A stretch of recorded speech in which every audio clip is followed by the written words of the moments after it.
To insert a SIM card into Samsung Galaxy S26 Ultra, first of all, we're gonna take a look at the bottom of the phone.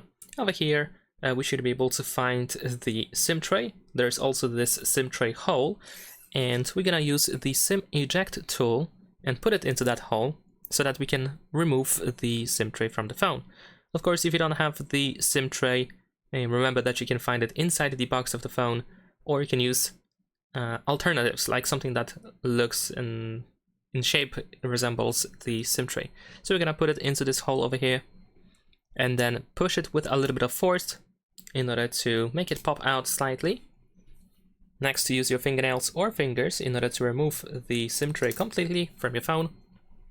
Next, of course, now we need to insert our SIM cards. Just match the shape of the SIM card slot and just put it in.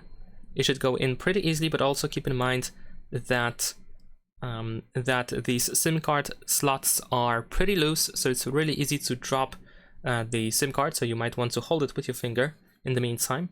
I'm gonna also insert the second SIM over here and make sure that it is fully in and it doesn't stick out.